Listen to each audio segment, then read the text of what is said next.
نحمدہ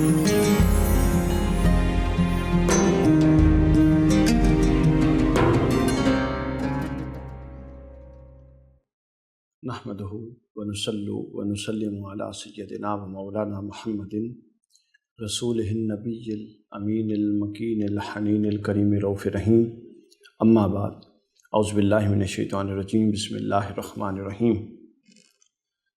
والمحصنات من النساء الا ما ملکت ایمانکم کتاب اللہ علیکم واحل لکم ما وراء ذالکم ان تتبعوا باموالکم محسنین غیر مسافحین فما استمتعتم بہ منہن فآتوہن اجورہن فریضۃ ولا جناح علیکم فیما تراضیتم بہ من بعد الفریضۃ ان اللہ کان علیما حکیما۔ صدق اللہ مولانا العظیم۔ سب ٹی وی کی ساری ٹرانسمیشن قرآن اور رمضان سب کے ساتھ میں ہوں علی وقار قادری، آپ کا ہوسٹ اور آپ کا میزبان، اور آج ہم اپنے معمول کے مطابق 5ویں پارے کے جو بنیادی اور ذیلی مضامین ہیں ان کا ایک دائرانہ جائزہ لیں گے، ایک سرسری جائزہ لیں گے، اور ہمارے پاس جو میسر وقت ہے اس وقت میں جو کچھ اللہ کی توفیق سے بیان ہو سکا وہ بیان کرنے کی کوشش کریں گے۔ ہمارا منہج جو ہے وہ آپ لوگوں کے سامنے ہے کہ سب سے پہلے ہم ابتداً 5 سے 6-7 منٹ میں بنیادی اور اساسی موضوعات کا جائزہ لیتے ہیں کہ کسی بھی پارے کے اساسی موضوعات کیا ہیں، اور اس کے بعد کم و بیش 1 گھنٹہ ہم اس پر جو کچھ تفصیلی بات چیت ہو سکتی ہے وہ کرتے ہیں۔ 5ویں پارے کے جہاں تک اساسی موضوعات کی بات ہے تو سب سے پہلے ہم اس کے اساسی موضوعات کا جائزہ لیتے ہیں۔ 5ویں پارے میں کل 8 بنیادی اور اساسی موضوعات ہیں، یعنی 8 ایسے موضوعات ہیں جن کو اس پارے کے اساسی موضوعات قرار دیا جا سکتا ہے، اور باقیوں کو اس کے ذیلی اور دیگر ضمنی موضوعات میں لایا جا سکتا ہے۔ ان 8 موضوعات میں پہلا موضوع ہے خانہ داری کی تدبیر، دوسرا موضوع ہے عدل اور احسان سے متعلق، تیسرا موضوع ہے جہاد کی ترغیب کہ اللہ کی راہ میں جہاد کرو، چوتھا موضوع ہے منافقین کی مذمت۔ آپ دیکھتے آئے ہیں کہ کم و بیش میرا نہیں خیال کہ کوئی بھی ایسا پارہ گزرا ہے پہلے سے لے کر آج 5ویں تک کہ جس میں طبقہ منافقین کی مذمت نہ کی گئی ہو۔ 5واں موضوع ہے قتل کی سزائیں کہ اگر کوئی جان بوجھ کر قتل کرے تو اس کی سزا اور صورت کیا ہے، اور اگر کوئی جان بوجھ کر نہ کرے اور اتفاقاً کوئی ایسا قتل ہو جائے ارادہ قتل کے بغیر تو اس کی پھر کیا سزا اور کیا معاملہ ہے۔ 6واں موضوع ہے ہجرت اور صلاۃ الخوف کا موضوع۔ 7واں ہے ایک قصہ واقعہ بیان ہوا، اور 8واں ہے سیدھے راہ پر چلنے کی ترغیب دی گئی ہے ہمیں۔ یہ کل 8 موضوعات ہیں 5ویں پارے کے اندر۔ جہاں تک پہلے موضوع کی بات ہے خانہ داری کی تدبیر، اس میں پہلی ہدایت تو یہ دی گئی ہے کہ مرد کو اللہ نے خاندان کا سربراہ بنایا ہے، اور اللہ کے ہر امر میں ہر کام میں حکمت ہے، اور ان حکمتوں کے مظاہرے ہم عام روزمرہ زندگی میں عام دنوں میں دیکھتے رہتے ہیں۔ اور پہلا موضوع یہ ہے خانہ داری کی تدبیر کے ضمن میں کہ اللہ نے خاندان کا سربراہ اور نگران اور منتظم مرد کو بنایا ہے، اور معاشی کفالت کا ذمہ دار مرد کو بنایا ہے، اور عورت اس کے ساتھ اس کی ساتھی، اس کی شریک حیات کے طور پہ ساتھ ہے۔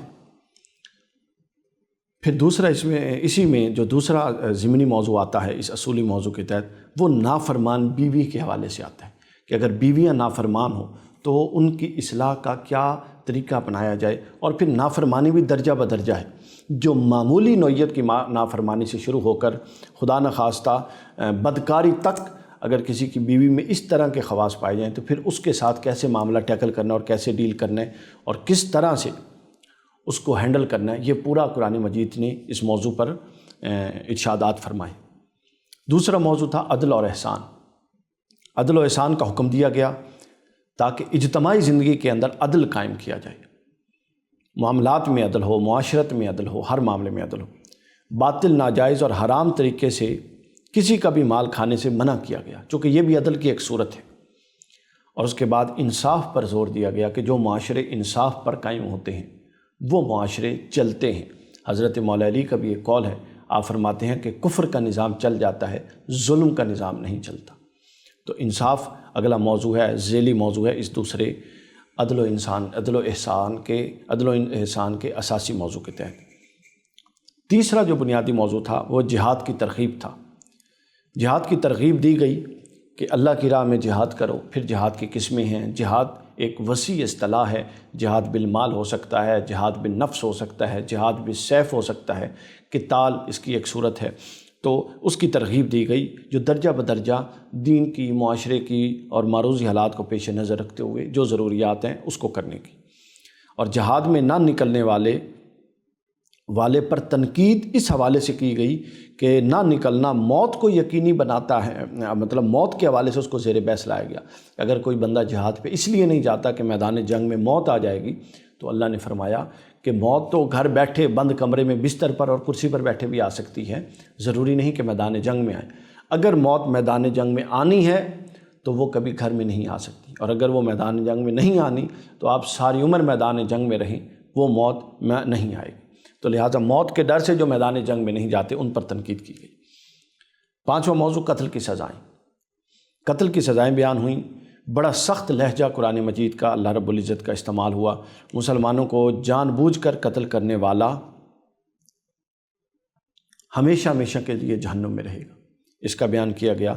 اور اس سے مراد ہے قتل کو جائز سمجھنے والا، یعنی قتل گناہ کبیرہ میں سے ایک کبیرہ ہے۔ تو کبیرہ گناہ ہو سکتا ہے، کبیرہ گناہ والا ہمیشہ جہنم میں نہیں رہے گا، لیکن مسلمان کی عزت و حرمت پر قرآن کی بہت ساری نصوص ہیں اور احادیث صحیحہ آقا کے بہت سارے فرمودات ہیں۔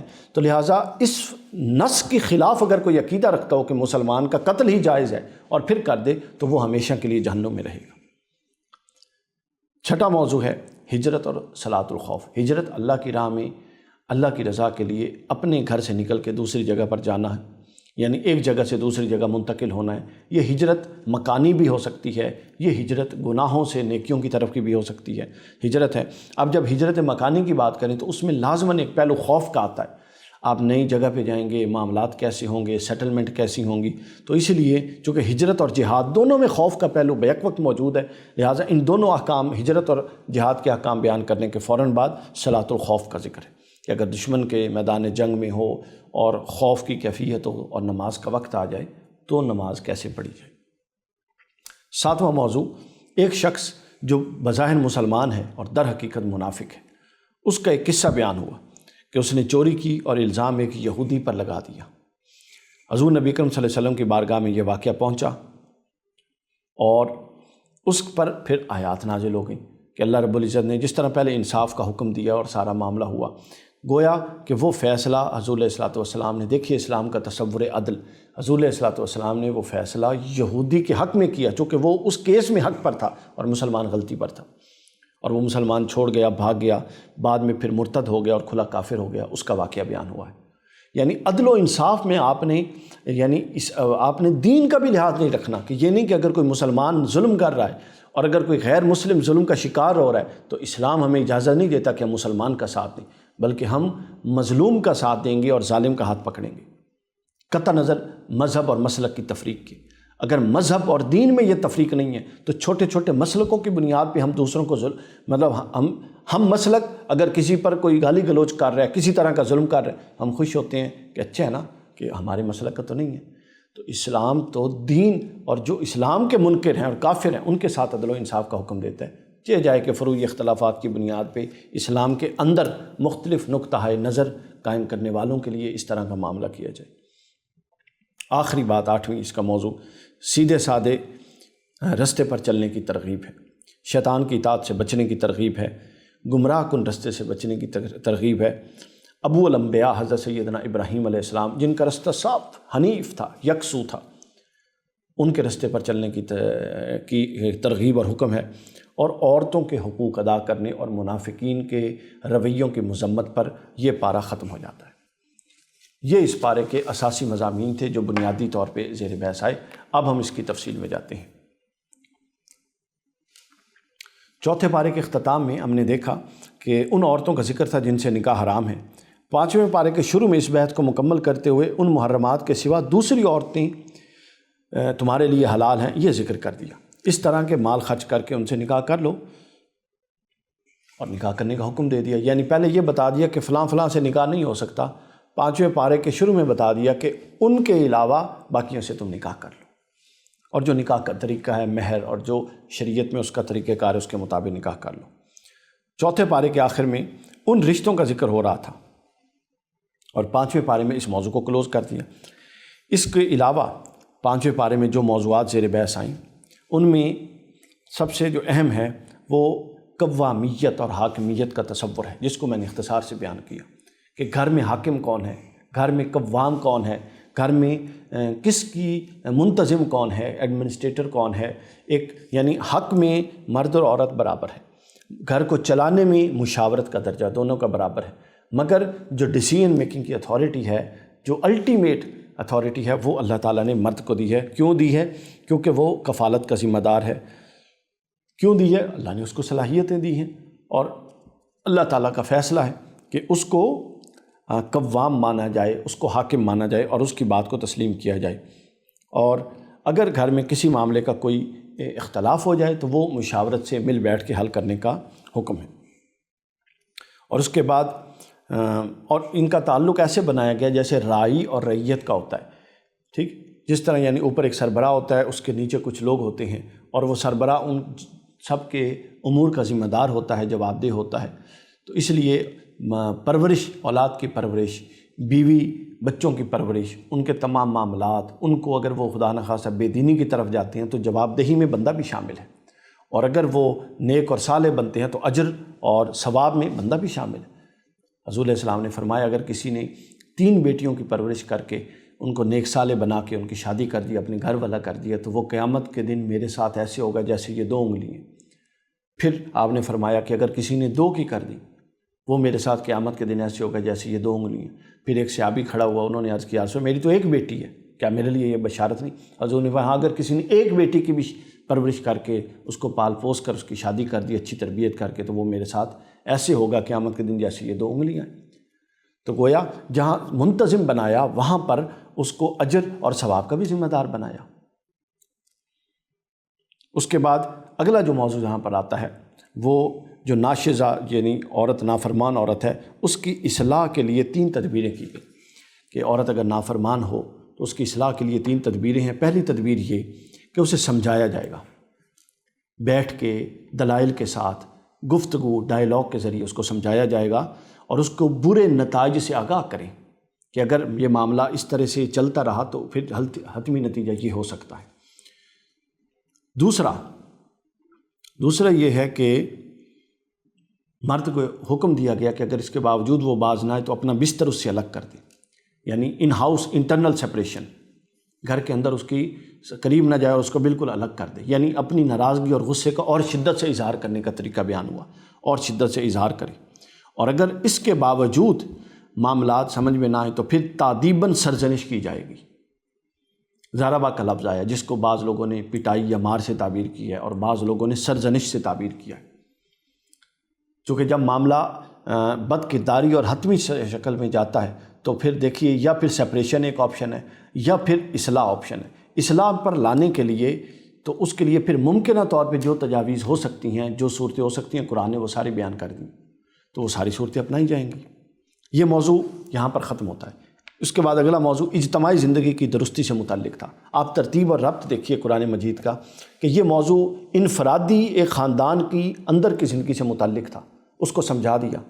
اور یہ معاملات پیش آتے ہیں سب کو، ٹھیک ہے. تو اس میں قرآن نے درجہ بدرجہ بتا دیا کہ پہلے درجے میں بٹھا کے سمجھایا جائے، دوسرے درجے میں بستر الگ کر دیے جائیں، تیسرے درجے میں سرزنش کی جائے، تادیباً اگر کوئی معاملہ کرنا پڑتا ہے تو وہ کیا جائے. یہ 3 درجے ہیں. اس کے بعد آ جاتا ہے معاملہ اجتماعی زندگی کا. اجتماعی زندگی سے متعلق قرآن مجید نے فرمایا کہ گھر اور خاندان کے نظام کو درست رکھنے کی تدابیر بتاتے ہوئے، یہ 5واں رکوع ہے اس پارے کا، بتاتے ہوئے اجتماعی زندگی کی درستی کے لیے ہر چیز اور ہر کام میں احسان کا حکم دیا. یہ بڑی شاندار چیز ہے. احسان کا تصور سمجھنے سے متعلق سمجھنے کی ضرورت ہے. یعنی قرآن نے ہمیں یہ حکم دیا کہ اجتماعی زندگی کے جملہ پہلوؤں میں احسان کا رویہ اپنائیں گے تو معاشرتی اور اجتماعی زندگی بہتر سے بہتر تر ہوتی چلی جائے گی. وہ احسان کیا ہے؟ احسان ہوتا ہے کہ ایک بندے کا آپ پر کوئی قرض ہے یا آپ نے کسی کا کوئی حق ادا کرنا ہے تو آپ اس حق سے تھوڑا زیادہ ادا کریں۔ احسان یہ ہے، یعنی عدل تو یہ ہوگا کہ آپ اتنا دیں جتنا آپ پر واجب ہے یا جتنا آپ نے دینا ہے، اور احسان یہ کہ آپ اس سے تھوڑا زیادہ دیں۔ تھوڑا زیادہ دینے سے کیا ہوگا؟ زیادہ دینے سے دل نرم ہوگا اگلے کا، باہمی محبت فروغ پائے گی، اتفاق بڑھے گا۔ اس لیے قرآن مجید نے بھی اس طرف اشارہ کیا کہ احسان باہمی خیر خواہی، امانت، عدل اور رحم دلی، ان چیزوں کو فروغ دیتا ہے۔ اس لیے اجتماعی زندگی کے معاملات میں احسان کو فروغ دینا چاہیے اور احسان پر مبنی رویہ اختیار کرنا چاہیے۔ آپ دیکھیے اگر جب آپ احسان کے باب پر جاتے ہیں اور احسان سے متعلق اپنی زندگی میں معاملات احسان پر کرنے شروع کرتے ہیں تو آسانیاں ہونی شروع ہو جاتی ہیں، اللہ کی ذات آسانی شروع کر دیتی ہے۔ اصل کوئی بہت کرنے کا کام نہیں ہے، اصل دل کی تنگی ہے جس کو ہم مطلب کر کے بیٹھے ہیں۔ اگر ہم تھوڑے دل کو وسیع کریں اور وسعت قلبی کا مظاہرہ کریں تو ہم احسان کے رستے پر چل سکتے ہیں۔ اور علاوہ اس ایک حکم کے آگے بھی جا بجائے گا کہ چند ایک وہ طبقات جن سے اللہ محبت فرماتا ہے اور اللہ نے خود ان کے لیے کہا وہ محسنین کا طبقہ ہے، ان اللہ یحب المحسنین، اللہ احسان والوں کو پسند کرتا ہے۔ یعنی اللہ بھی پسند کرتا ہے ایسے کو جو حق سے تھوڑا زیادہ دینے والا ہو یا حسب استطاعت جتنا زیادہ دینے والا ہو وہ احسان ہوگا سارا کا سارا۔ اس کے بعد ایک منافق اور یہودی کا مقدمہ۔ منافق مسلمان تھا ظاہراً، اندر سے منافق تھا، اور یہودی کا مقدمہ حضور نبی اکرم صلی اللہ علیہ وسلم کی خدمت میں پیش ہوا تو آپ نے یہودی کے حق میں فیصلہ دے دیا۔ سبحان اللہ، دیکھیے عدل و انصاف، دیکھیے فیصلہ دے دیا۔ وہ منافق کیا کیا اس نے؟ وہ اپنا فیصلہ لے کے حضرت عمر کے پاس چلا گیا، یعنی وہ اس کے نفاق کے لیے یہی کافی ہے کہ اللہ کا رسول ایک فیصلہ دے رہا ہے اور اس کو اس فیصلے پر اعتراض ہے تو گویا وہ منافق ہے، اور پھر اس نفاق کا اظہار کیا کر رہا ہے؟ حضرت عمر کے پاس جا رہا ہے۔ بھئی حضرت عمر تو غلام ہے رسول اللہ کے، حضرت عمر کیسے اس فیصلے کو ویٹو کر سکتے ہیں؟ یہ اس کا نفاق تھا جو حضرت عمر کے پاس گیا۔ اب حضرت عمر کے پاس گیا تو حضرت عمر سے کیا توقع کی جا سکتی تھی؟ جو توقع کی جا سکتی تھی انہوں نے وہی کیا۔ اس نے جب آ کے پورا کیس بتایا کہ جی میرے چوری کا الزام ہے اور رسول اللہ صلی اللہ علیہ وسلم نے میرے خلاف فیصلہ دے دیا ہے اور مجھے اس فیصلے پہ اعتراض ہے، تو حضرت عمر کے پاس گیا تو حضرت عمر نے کیا کیا؟ وہی کیا جو کرنا تھا۔ حضرت عمر نے اس کی گردن اڑا دی۔ اس لیے اڑائی کہ حضرت عمر سمجھ گئے کہ جس کو رسول اللہ کے فیصلے پر اعتراض ہے وہ مسلمان ہو ہی نہیں سکتا، چونکہ قرآن نے سورہ حجرات میں شرط لگائی ہے کہ مومن وہ ہے کہ جو رسول اللہ صلی اللہ علیہ وسلم کے فیصلوں کو نہ صرف مانے بلکہ اس کے دل میں اس فیصلے کے بعد کوئی تنگی محسوس نہ ہو اور وہ انشراح صدر سے مانے کہ ہاں یہ میرے رسول کا فیصلہ ہے، یہ درست ہے۔ حضرت عمر نے اس کی گردن اڑا دی۔ اس پر منافقین نے بڑا شور اور غلغلہ کیا تو اللہ تعالیٰ نے مسلمانوں کے سامنے اس حقیقت کو خوب اچھی طرح آشکار کر دیا، واضح کر دیا کہ کسی بھی شخص کا ایمان اس وقت تک کامل نہیں ہو سکتا جب تک وہ رسول اللہ صلی اللہ علیہ وسلم کے فیصلوں پر انشراح صدر کے ساتھ ماننے اور سر تسلیم خم کرنے کے لیے تیار نہیں ہو سکتا۔ اس وقت تک کسی کا ایمان مکمل نہیں۔ اور سورہ صحیح بخاری مسلم میں بالکل واضح ہے، لا یؤمنون احدکم، تم میں سے کوئی مومن نہیں ہو سکتا حتی اکون احب الیہ من والدہ و ولدہ والناس اجمعین، و دوسری روایت میں ومن نفسک، کہ تم میں سے کوئی اس وقت تک مومن ہو ہی نہیں سکتا جب تک وہ اپنے ماں باپ، اپنی اولاد اور جملہ مسلمان، اور دوسری روایت میں اپنی جان سے بڑھ کے رسول اللہ سے محبت نہ کرے۔ اب دیکھیے یہ مومن ہو ہی نہیں سکتا جس کو اپنی جان سے زیادہ، اپنی اولاد سے زیادہ، اپنے ماں باپ سے زیادہ اور دنیا کے ہر انسان سے زیادہ حضور اسلام سے محبت نہیں ہے، وہ مومن نہیں ہے۔ تو محبت تو اگلا درجہ ہے، حکم ماننا تو محبت سے بھی پہلے آتا ہے۔ تو گویا اگر کوئی حکم نہیں مانتا تو وہ کیسے مومن ہو سکتا ہے؟ وہ کسی طور مومن نہیں ہو سکتا۔ آگے جو موضوع 7ویں رکوع میں پھر بیان ہوا وہ اطاعت رسول سے روگردانی سے متعلق ہی تھا کہ 7ویں رکوع میں مسلمانوں کو جہاد اور قتال کی تیاری کا حکم دے دیا گیا کہ ظلم کے خلاف جہاد کرو۔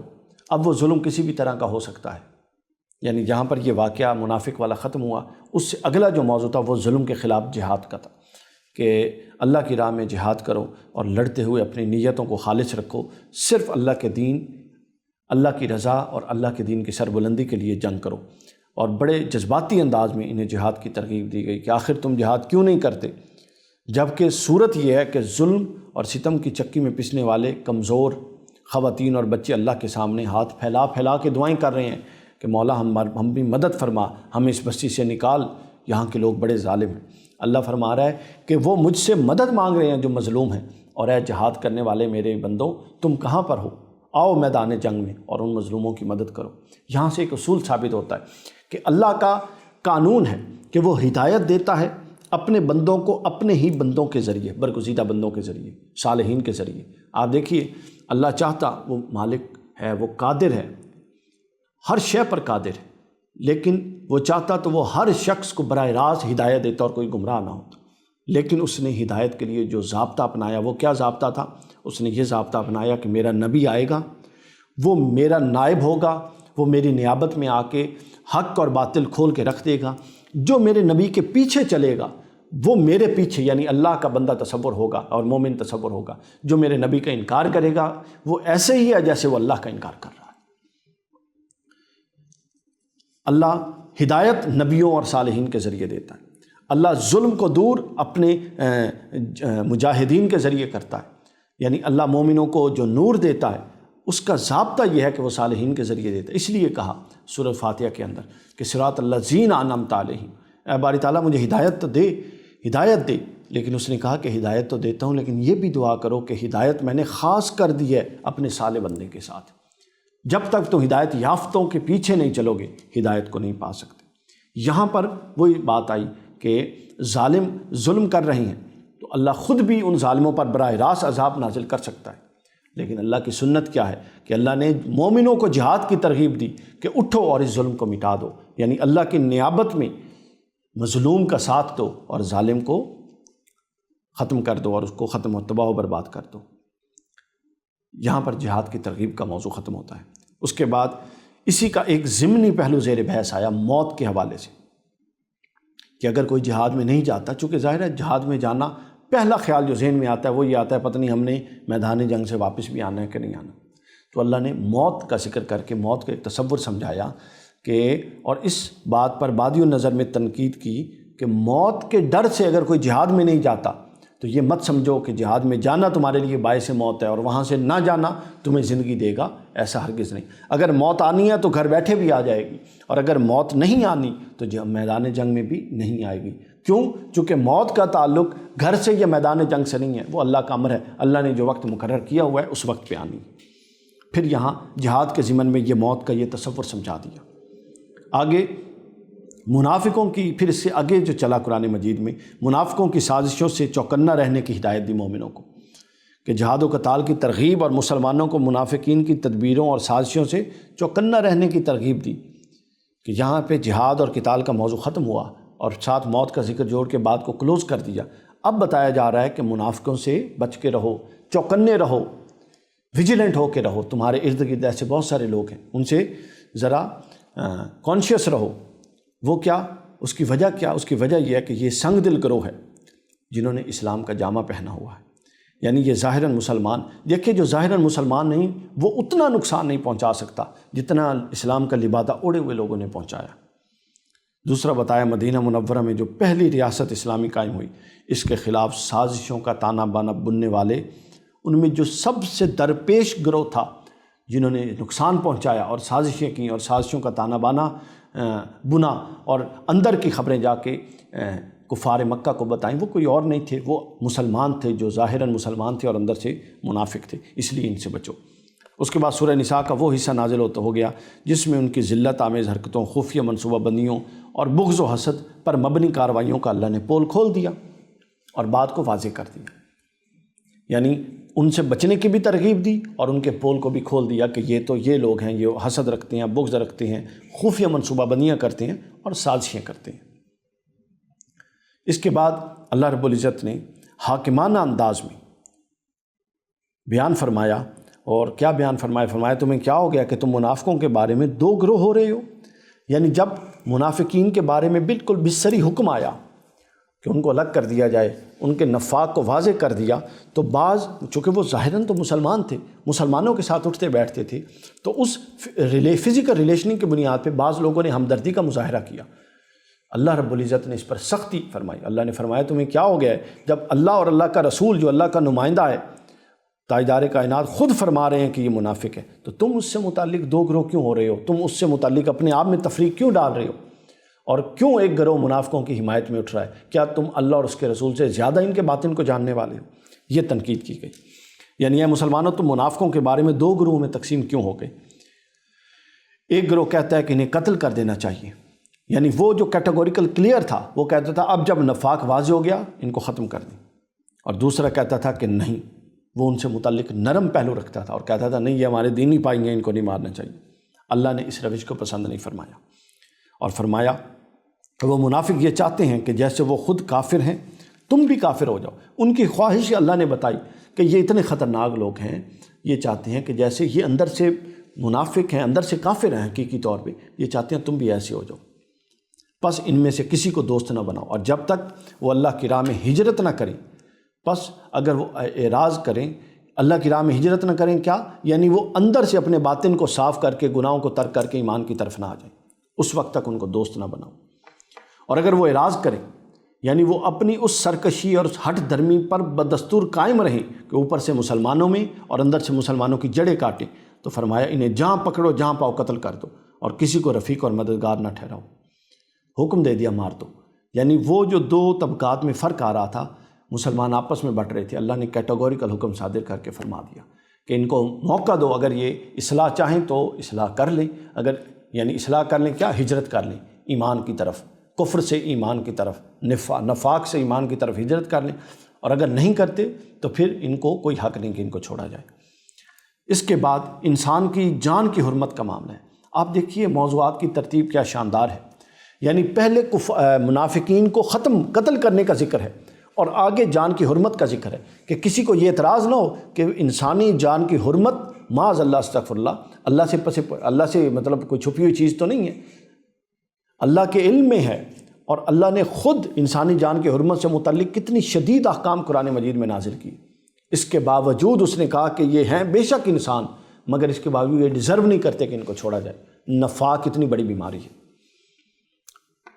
اگلا موضوع انسانی جان کی حرمت آ گئی کہ مومن کے قتل عمد، یعنی جان بوجھ کر جو قتل کیا جائے، سمجھ کے ہاں میں جا رہا ہوں فلاں کو مارنے، خدا نہ خواستہ قتل کیا جائے، تو اس کے لیے سخت لہجہ اختیار کیا، اور فرمایا جو کسی مومن جان کو قتل کرے گا اور یہ سمجھ کے کرے گا کہ اس کو قتل کرنا جائز ہے مسلمان کو، وہ ہمیشہ جہنم میں رہے گا، اور اس پر اللہ کا غضب ہوگا اور اللہ کی لعنت ہوگی، اور اس کے لیے اللہ نے سخت عذاب تیار کر رکھا ہے۔ اب اس آیت سے بظاہر مومن کو قتل کرنے والا اگرچہ مسلمان کیوں نہ، وہ دائمی عذاب کا مستحق ٹھہرتا ہے، لیکن یہ ظاہری معنی یہاں مراد نہیں ہے، یہ میں نے ابتدا میں بتا دیا تھا، یہ چونکہ عقیدے کا مسئلہ اس لیے میں اس کو ریپیٹڈلی بتا رہا ہوں۔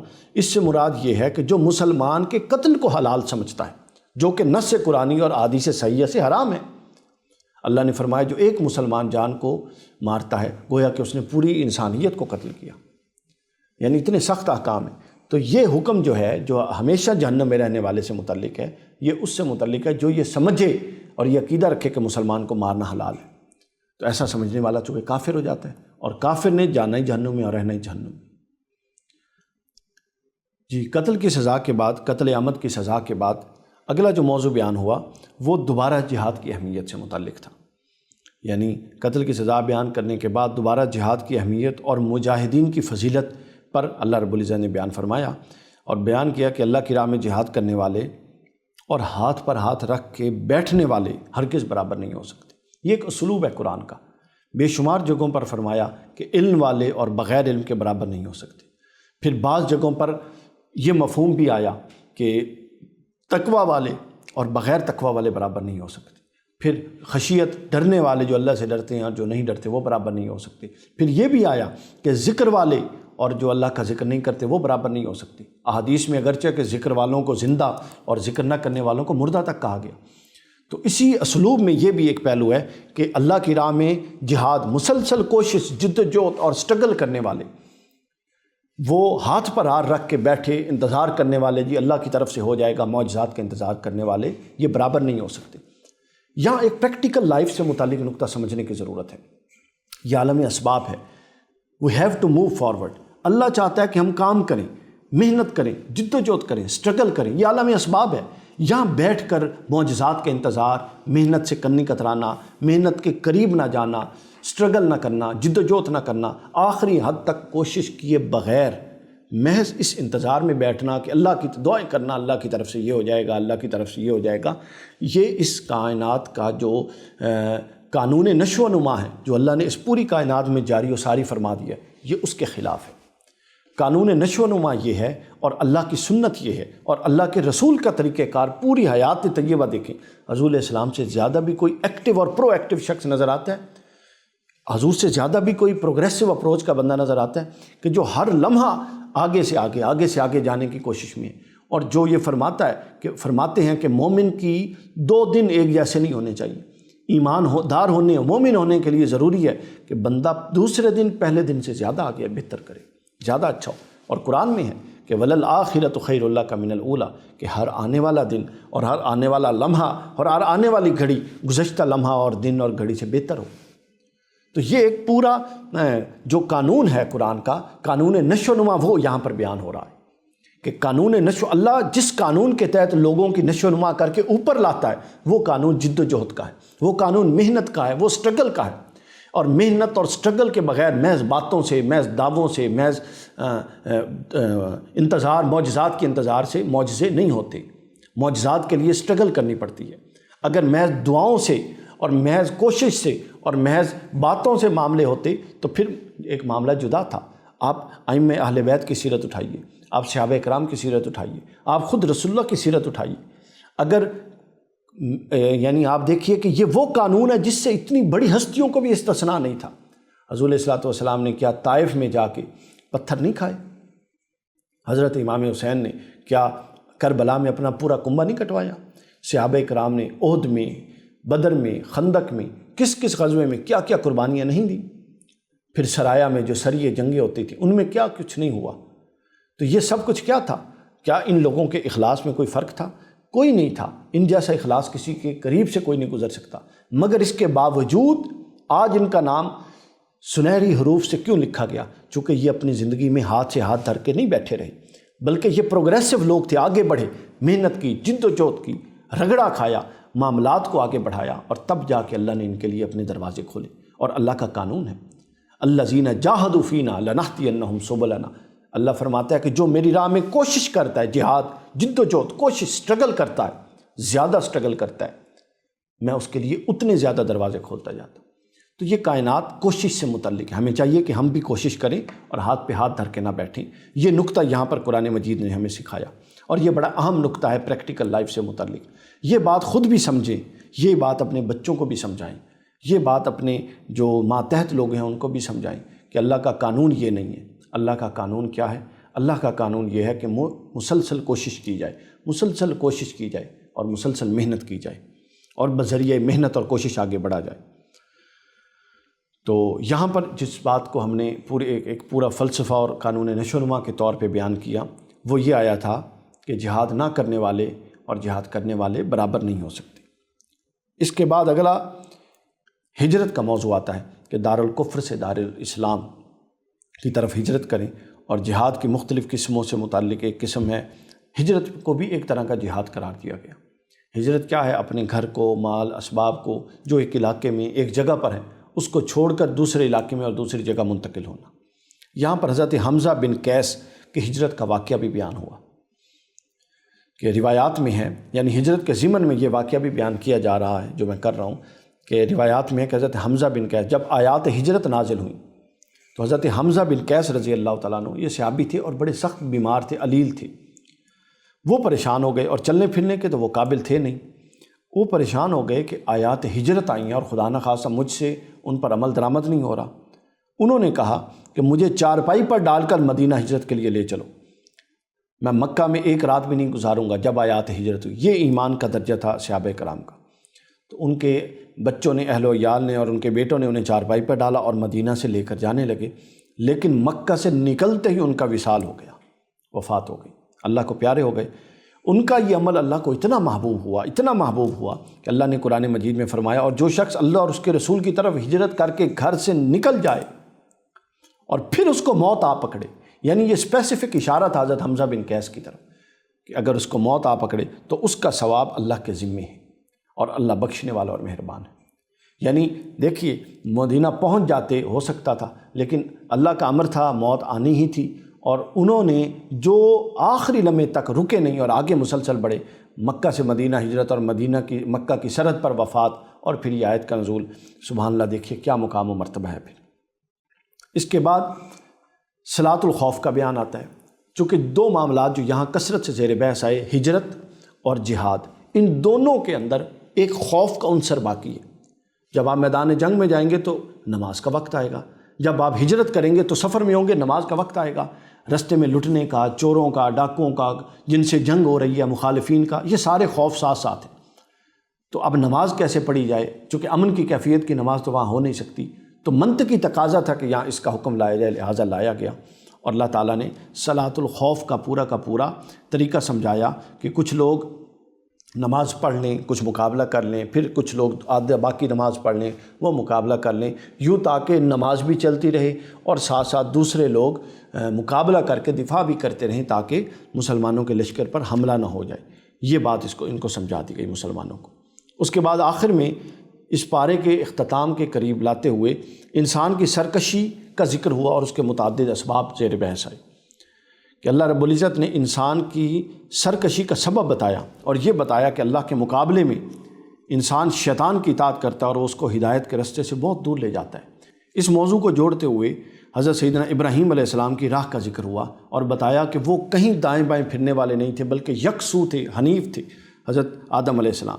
تو ہمیں ان کے رستے پر چلنے کا حکم دیا گیا اور ان کے رستے پر چلنے کی ترغیب دی گئی۔ اس کے بعد عورتوں کے حقوق کا اور میاں بیوی کے درمیان صلح کا دوبارہ ذکر آیا کہ اگر ان کے درمیان کوئی نہ کوئی معاملہ خراب ہو جائے اور کسی طرح کا کوئی جھگڑا ہو جائے میاں بیوی کے درمیان، تو کسی تیسرے کو چاہیے کہ ان کی آپس میں صلح کرا دے۔